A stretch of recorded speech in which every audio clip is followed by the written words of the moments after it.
I guess you're using more original compositions and stuff.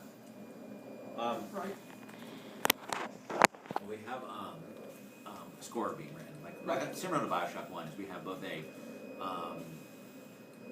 score. You know, there's music that characters hear in the world, and then there's music on the soundtrack that they don't hear. Right. And you know, that's sort of the authorial music. You know, that we comment on the game with, which I never really believed in until I met Gary Scheinman. I was never a fan of game music. The guy who did the music on Bioshock 1 and is working with us on Infinite. You know, that you can really sort of set that kind of mood. You know, Descent to Rapture would not have been the same thing without Gary's beautiful score.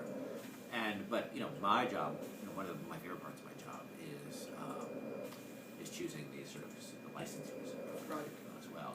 And this is an interesting time because it's right at the beginning of jazz, right at the blues, and music before jazz and blues is not very listenable. I mean, popular music. It's really kind of awful. And John Philip Sousa marches and stuff like that. And then you get like jazz and blues coming in, and this, you know, and you know, the early stuff like ragtime and stuff like that. And it's much more challenging to find music that sounds great to a modern ear from that period.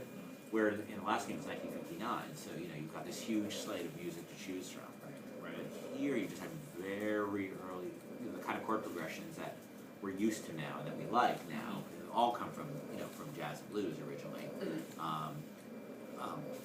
Didn't exist, it just started to exist in this period. So finding music has been a really interesting challenge. But then you go into things, you find things like bluegrass and gospel and stuff like that, which you can draw on, which is really, and like that's certainly unbroken. But there's a lot of hymns that are awful, right? You know, that are really on note. And then you get a melody like that, which is just beautiful. And so you have to dig a little deeper. So my research has been a little harder this time than it was last time. How strict are you actually as a creator? Do you say no? This game takes place in the year 19 whatever, therefore no song written prior or after that can be in the game. Look, the most important thing is you get people the feel of things. Like, yes. I'll give you a hint. There weren't flying cities in 1912. There weren't underwater cities and incredible, like, you know, genetic technology in 1959. So, you know, yeah, you play a little fast and loose. But, you know, you could argue that, well, this is Columbia, things are a little different. And we have some things, you'll find out some very interesting things about, well, you've already heard some of the strange musical things in the game, like you heard the Tears for Fears song in the E3 demo. You know, when they open that tear. Was there a playable? Because if there was, I wasn't. No, it's just a video. Oh, okay. Of the E3 demo. Okay. I don't know if you saw it, but I don't think I did actually. well, there's a part where Elizabeth opens these tears. She opens these tears to these other worlds in reality, and she opens up something that appears to be in the 1980s, and you can hear Tears for Fears song playing everyone wants from the world. And so, you know, music is going to have a strange role in this game, obviously, a little bit stranger than Bioshock 1, but you know, there's some surprises there. In what way would you play a strange role? Well, just the notion that you'd hear in a 1912 world, you'd hear a Tears for Fears song. And there are some knock-on effects of that, which I don't want to talk about right now, but music continues to play an important role. Both licensed, both you know, what they call diegetic music. I'm getting into like game design theory. I don't even know how to pronounce it. You know, stuff in the world and stuff outside that the characters can't hear. Right. How I'm tiptoeing into dangerous territory here, but are the opening of tears into other realities, is that going to be used, you know, is that going to be used for, like, not comic effect, but is it going to be sort of a fun little Easter egg that sometimes happens, or is it integral to where the story goes and how it resolves and all that? Well, it's absolutely central in the story. It's like not a gimmick in certain ways. That's Elizabeth's, that's what makes her special, right? I mean, that's why everybody's interested in her, you know, why all these powers are pursuing her.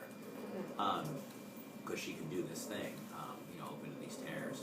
Everybody else can see these tears, but they can't manipulate them. She can manipulate them. Okay.